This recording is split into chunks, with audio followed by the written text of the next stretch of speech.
there is nothing like going away for a couple of days, packing light, and just heading off. No stress. Go and see family and friends, and then duck back over to Bali. Unfortunately, we don't do it that way. Oh God, we've done probably 2,000 kilometres in this poor little Mazda. No, it isn't. It's a Kia, little buzz box. It goes all right. It cost me for 10 days or thereabouts about $300, so that's not bad.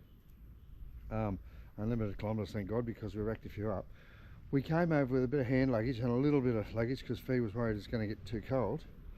And we're going home with some tools, with some about half a dozen life jackets, with seven suitcases, and hand luggage as well. Yeah, it's been ages since I've been able to buy anything that I need, and so Fee's off shopping at the moment. I'm scared to find out what she's going to buy, but there's a lot of dresses and bits and pieces on special today because it's Black Friday. You'll be proud of me. I went to Bunnings this morning waiting to see if there was any more stuff on special, and I didn't buy. I almost bought nothing. I bought a torch, I think it was about it. So I'll be behaving myself, which is unusual. But look, here's my little travel hack for today. If you're going on some of these budget airlines, you'll find the selection of food is either incredibly bloody expensive or very limited. We're flying Jetstar, and we paid for the meal, but to be honest, Fee's meal on the way down wasn't real good. I had a pint of sausage roll. It was bloody beautiful, but I was a bit hungry by the end of the trip, and I looked at in the menu on the flight, and they've got these little tiny, like 4 biscuits and a piece of cheese or something, and I'm pretty sure it was like $8. So I thought, look, I'm not going to do that, because check what I just picked up from Woolies. I've got olives and cheese and bickies and salami, and I got 2 of them so Fee can have one as well. I've also got some feta cheese and some smoked cheese. Oh my God, I'll get off the plane. I'll be bloated, but I'll be well fed. I'm going to try and do a little vlog about what it's like to enter Bali at the moment, because I still don't know if they're doing the monkeypox. I didn't see anything on the way out, but I'm heading out of the way, so maybe there is.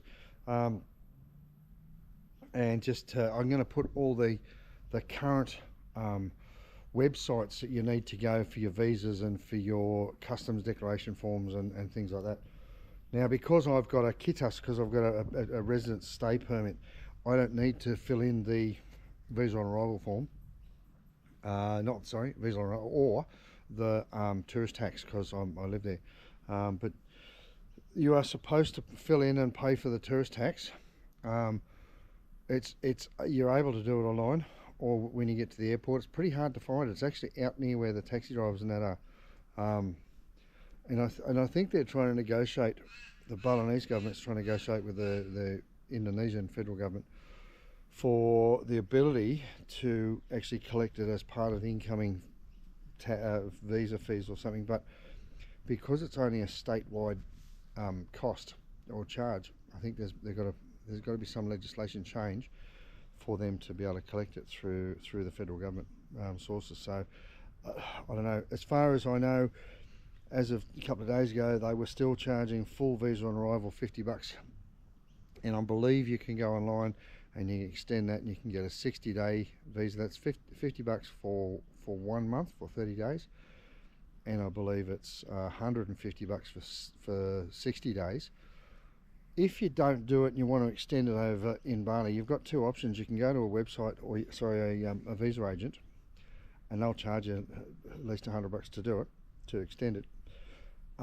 Or you can do it yourself and save a little bit of money, but it means you've got to go 3 times to the immigration department and waste half your holiday. So if you're doing nothing when you're over there, you might not mind. But every day you're over your visa. So if you booked and your days weren't correct, and you end up with 31 days, then you're up for $100 before you're allowed to leave the country, and you've got to pay it before you go. So every day you are over, the 30 days or your 60-day visa, you're up for an extra 100 Australian or a million rupiah. I love Australia, I really do. The weather's just been superb. Thought we were going to get a bit of rain yesterday, but just a couple of spits and it was over and done with. It's changed so much over the last 20 odd years since I've been coming and going. It's still Aussie and I miss it. I definitely miss the family and my friends. The best thing about it, they all don't miss me because they get to watch me on YouTube and they see what I'm doing every day. They know more about me than I can think about, but it's just lovely to be able to just jump on a plane, come over here and see them. And look, I'm so grateful for Jackie and Jason for putting me up in their beautiful house here in Melbourne. So grateful for that. For Brian for making it possible, for Damo and his family for everything, their hospitality and their love and their friendship. It's been magic. It's been a bit of a tough.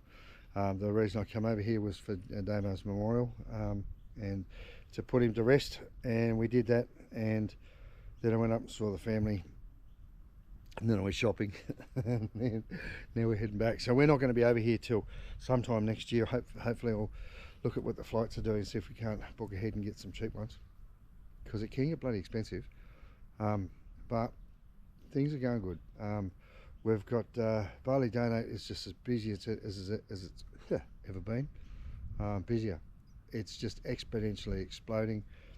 We've got the property in the Canggu area down by Katut's house that we're about to start building on. Now people have asked me about that, and I'll tell you what's going on. I've got land in New Zealand that I've owned for 10 years or more, and we're waiting to get permission to sell that. We've got to go through the paperwork and stuff, put a development application in so we can sell that place, and that's what I'm going to use, or part of that is what I'm going to use to build my property over here. So we've also done quite a fair bit of excavating at the place, as you might have seen, and because the wet and the dry season are so stark contrast over here, a lot of people have recommended that you cut and you do your engineering works, and then you don't build on it for a good year or two to let that wet sort of bed down and to let the ground settle. Now I'm not in a really big hurry to move because I've already paid a 5-year lease up front for the house that we're living in, plus Jonathan has his school, and the school that Fee works at, which is the same place, is only a few minutes away from where we live in Denpasar. And we've paid three years up. Well, we've got another 3 years to go on that lease, and Jonathan's got 3 more years of high school. So it makes sense for us right now. It's going to take probably at least a year to build, but it makes sense for us to just take our time, get the property in properly, get the builders sorted out.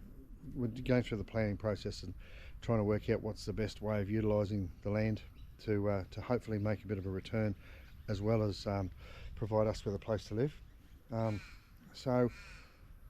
There is lots and lots going on. I'm off on a big bike ride to Lombok. As soon as I get off the plane, I've got to go around to the motorbike shop, pick my bike up. It's going to be 10 o'clock at night, and get ready to head up with the boys to the ferry, which is up near the Blue Lagoon, a little bit north of Sanur. And we're going to get a 2 o'clock ferry across to Lombok. I hope the weather's good. And from there we're going to do a 360 right around Lombok, which is probably about the same size as Bali, maybe a bit bigger, but it doesn't seem like the road is quite as extensive. So we're going to have a couple of days over there. Go meet some fellow motorbike riders over in Lombok and form some new friendships, and then back into it big time. I've got so many videos that I need to catch up on. I've got some fun ones coming up. We're going to go through the whole process when we're building this house of bringing you along for the engineers and for the architects and for even just things like what you have to pay for the government or for the local banjar, the local council, for building permits, for permissions, and for all that stuff, because it's different in different regions and for different purposes. But I'll try and give you a bit of an understanding of what it is, because it can be quite an extensive and a long process. And that's why one of the reasons I say to people, if you are coming over to Bali and you want to move in, or you want to live here, you want to build here or something like that, you're going to have to give yourself a bit of time up your sleeve. Almost nothing happens overnight, generally. Sometimes you can be lucky, man. The school that we've been putting new classrooms in, those classrooms are going to be nearly finished by the time we get home. And that's going to be fantastic. We're going to have an official opening of those classrooms soon enough, and I can't wait to see the boys back here for that. So look, it's all happening,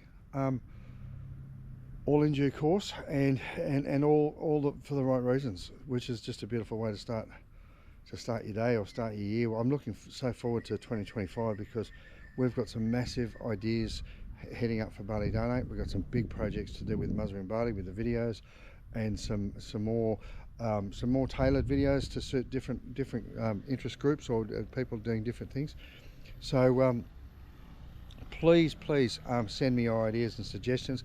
Look, I'm not the sort of guy to go into every other cafe and say this is Joe's Pizza, it's a great pizza, and every other hotel, because there's plenty of people out there doing that. But if you do have an idea, or you have things, or if you've got questions about living in Bali, or what it costs, or where to go, or different areas of Bali that you'd like to have a bit more of an idea on, I'm still in the middle of putting together some videos about each region, like Sanur and Seminyak and Canggu and stuff like that, and showing people that aren't familiar with those areas what's the difference. So where to go if you don't know where to come when you want to maybe come on your first holiday to Bali. Where should I go? Well, I'm going to try and put a series of 4 or 5 videos together that sort of breaks it down by suburb, so you sort of know what you're close to and you know what the costs are going to be like. And one of the biggest things is the delay in time, because getting around in Bali can be absolutely horrific. The traffic can be manic, and if you're staying in the wrong location, you could spend 2 or 3 hours a day just getting to the attractions or going over to the beach or doing stuff that you really didn't want to be doing on your holiday. So it's a pretty important thing to know what's around your area and where to book, where to get. Look, as far as your t-shirts and your knickknacks and your souvenirs, you'll get them on every street corner in Bali. But the attractions and the tours and the activities, the sights and the vibe, like if you want to go fancy night clubbing, or if you want to just have a bit of a just sit down in your hotel and relax, it really doesn't matter where you are. But it all depends on what sort of holiday you want. So I'm going to try and do a whole series of videos based on the beginner's guide to Bali, with where to stay, what to do, a bit of an overview about some of the tours as well. I know I've done a lot of tours with my mate Katut at KW Tours. Maybe we'll do adventure tours and just do a video just about adventure tours and you know, relaxing tours or beach clubs or something. So we're going to look more into groups, more into themes. So if you're interested, you can sort of follow those themes and learn a bit more. Guys, thanks for coming along. Really appreciate your support and just getting a chance to catch up with some of you. It's fantastic coming over here. I've had people in my hometown. I'm walking down the main street of the hometown and I've got someone coming, hey, g'day Muzzer. And I didn't know if he knew me from school. He says, no, you've been following you on the internet. So it's funny. It's a bizarre thing, but it's a lot of fun too. So thanks guys. I love your support, and big thanks from Fee as well for everyone that's helped us over on this trip, and for offered to help us take some of our luggage, excess baggage home. I figured it was just easier to go and get some excess baggage, pay for another 40 kilos and say just take it with us. Then we know it's all there. We don't have to hassle and mess around with it at the other end. So there it is, guys. Have a good one, and maybe I'm going to do a video about the entry coming into Bali, and give you an idea of how easy it is and what the go is with the new gates and the e-gates and stuff like that. And also I'm going to do a video about the ride to Lombok, because I've never been to Lombok before, and I don't know, I think it's like Bali but about 50 years ago. I know there's some beautiful beaches and some lovely sort of older school villages, nowhere near as much tourism stuff, but I'm sure there's some. So looking forward to that, and I'll try and do a bit of a video about that, or a series of videos about us boys going for a bit of a ride. There's going to be a bit of a charity side to that ride as well, which is really good. That's something obviously that I spend a lot of time with. So, and then really early in December, we're heading back to Singaraja, up to the ashram where the school is. Not only are we delivering the 50 or so chairs that people donated, thank you so much. We've got 2 or 3 samples that have been sent over, and we're going through them. They're going to be ordered, the whole bulk. A lot of them are going to be ordered shortly. But we're also going to start doing the hydroponic garden for the school. So a few of my mates are coming over. I think about the 15th of December we're heading up there for a few days, just to sort of get it all set up and mark it out and get the levels and see where we go from there. So if you're heading over to Bali in mid-December and you're not doing anything, I'm sure we could organise, if you want to spend a day helping us with a bit of sewer pipe or a bit of poly pipe and putting together a hydroponic system for a village. It might be something that it'd be something you'd never forget anyway. Guys, thanks a lot. See you later. Have fun.